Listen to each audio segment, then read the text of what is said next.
മോഷണശേഷം അവിടെ തന്നെ കിടന്നുറങ്ങി. കൂർക്കം വലി കേട്ട് വാതിൽ തുറന്ന വീട്ടുകാർ ഞെട്ടി. കഞ്ചാവടിച്ച് മോഷ്ടിക്കാൻ പോയ കള്ളന് പറ്റിയ അബദ്ധം കാണാം.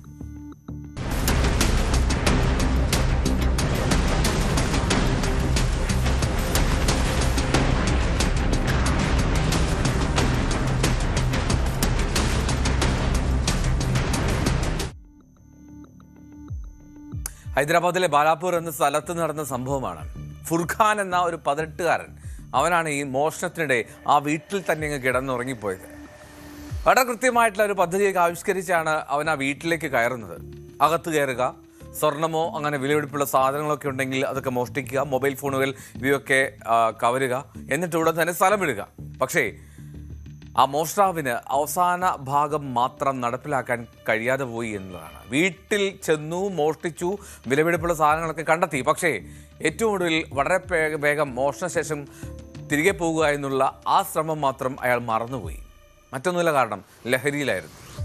ഈ രാവിലെ വീട്ടുകാർ ഉണർന്നപ്പോഴാണ് കൂർക്കം വലിക്കുന്ന ശബ്ദം കേട്ട് വാതിൽ തുറക്കുന്നത് ആ മുറിയുടെ. അപ്പോഴതാ വളരെ സുഖമായിട്ട് കിടന്നുറങ്ങിയാണ് കള്ളൻ. പോക്കറ്റിൽ മോഷ്ടിച്ച സ്വർണമൊക്കെയുണ്ട്. പരിചയമില്ലാത്ത ഒരാൾ മുറിക്കുള്ളിൽ ഇങ്ങനെ തറയിൽ ഉറങ്ങിക്കിടക്കുന്നതാണ് വീട്ടുകാർ ആദ്യം ശ്രദ്ധയിൽപ്പെടുന്നത്. അടുത്ത് ചെന്ന് സൂക്ഷിച്ച് നോക്കിയപ്പോൾ പരിശോധിച്ചപ്പോഴതാ പോക്കറ്റിൽ അവരുടെ തന്നെ വീട്ടിലെ സ്വർണ്ണാഭരണങ്ങൾ കിടക്കുന്നു. അലമാരയൊക്കെ വലിച്ചു വാരിയിട്ടിരിക്കുന്ന സാഹചര്യം. കള്ളനെ ഉണർത്താതെ തന്നെ ഒരു മൊബൈൽ ഫോൺ എടുത്ത് വീഡിയോ എടുത്തു ആ വീട്ടുകാർ. എന്നിട്ടാണ് പോലീസിനെ വിവരം അറിയിച്ചത്. ये नहीं है, देखो कब आया नहीं मालूम। रात में ये जो चीज़ा है ना इसके जेब में, ये बाजारी है लेकिन हमारे घर के चीज़ा है। हाँ, फ़ोन भी था, देखो इससे पापा का फ़ोन भी था, पापा फ़ोन वहाँ रखे। सुने, ये अलमारियाँ खुले थे, अब बंद करें हम लोग। अभी ये फ़ोन था, रख लिया मैंने। बहरहाल इससे पहले 2 बार पापा का फ़ोन चोरी हुआ। सुने, अपन बोले चलो गलती कहाँ है बोल के खामोश हुए। കഞ്ചാവിന്റെ ലഹരിയിലായിരുന്നു മോഷ്ടിക്കാൻ അയാൾ ആ വീട്ടിലേക്ക് കയറിയത്. അതാണ് അയാൾക്ക് പണി കിട്ടിയത്. ഉറക്കം വന്നപ്പോൾ ആ പണി പാളുകയും ചെയ്തു. വീടിനുള്ളിൽ പ്രവേശിച്ച അയാൾ വീട് മുഴുവൻ പരിശോധിച്ചു. അലമാരയിൽ നിന്ന് സ്വർണ്ണാഭരണങ്ങൾ പോക്കറ്റിലാക്കി. മാത്രമല്ല, ആ വീട്ടിലെ ഗൃഹനാഥന്റെ ഒരു മൊബൈൽ ഫോണൊക്കെ എടുത്തു. ഇങ്ങനെ മോഷ്ടിച്ച വസ്തുക്കളൊക്കെയായി അവിടെ നിന്ന് രക്ഷപ്പെടുന്നതിന് പകരം അവിടെ തന്നെ കുറച്ചു നേരം ഒന്ന് മയങ്ങിയതാണ്. പക്ഷെ പിന്നെ എഴുന്നേറ്റില്ല. പോലീസിന് മുന്നിൽ എല്ലാം വിവരിച്ചു ഫുർഖാൻ എന്ന ആ കള്ളൻ. തെറ്റുപറ്റിപ്പോയി, ഇത്തവണത്തേക്ക് ക്ഷമിക്കണം എന്നൊരു ഡയലോഗും അപേക്ഷയുമുണ്ട്. वही ये भी निकाला करते और यहाँ सो भी आता रहते, खाना वाना भी ले आता रहते। वो कोई गलती, माफी चाहता हूँ आंटी से। क्या करा मेरे को तो और खुद भी याद भी नहीं है। आंटी उन्होंने बताया ये और क्या दरवाजे 2 बार कहीं को लगा के बाहर दरवाजे भी लगाया करते वही। और कहते क्या कहते, तुम्हारा याद नहीं है? मेरे को तो याद तो नहीं है जी, दरवाजे भी लगाया बोल के बोले लगाया हूँगा भाई, मेरे को तो याद तो नहीं है। अरे भाई आया कहाँ से तू? मैं यहाँ से आया नहीं मालूम, मेरे को याद तो नहीं है। बच्चा आया तो छोटा, क्या नाम है उसका? मुसाया। क्या टाइम पे आया? 4 साढ़े 4 के टाइम की बात है, फजर से पहले। हाँ।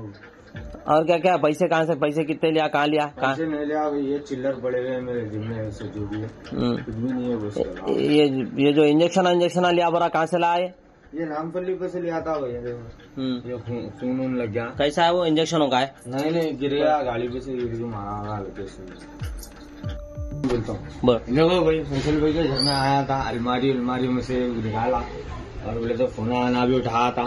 वहाँ भी गया, वो रूम में भी क्या वहाँ से भी क्या लिया याद तो नहीं है। और फोन आना अंकल का फोन, उनका भी, आंटी का, भाई का भी फोन था, बंद करके रखा था। ले फिर वापस अब यहाँ सो गया था, पीले खाले के मस्त था, मैं गोलियां में यहाँ सो गया।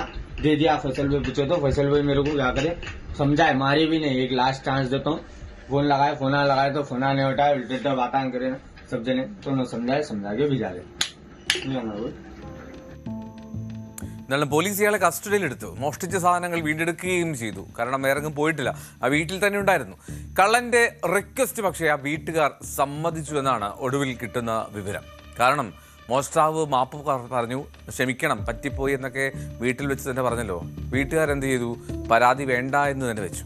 അങ്ങനെ കാര്യമായിട്ടുള്ള തട്ടുകേടില്ലാതെ കള്ളൻ ഉറക്കം എഴുന്നേറ്റ് രക്ഷപ്പെട്ടിട്ടുണ്ട്.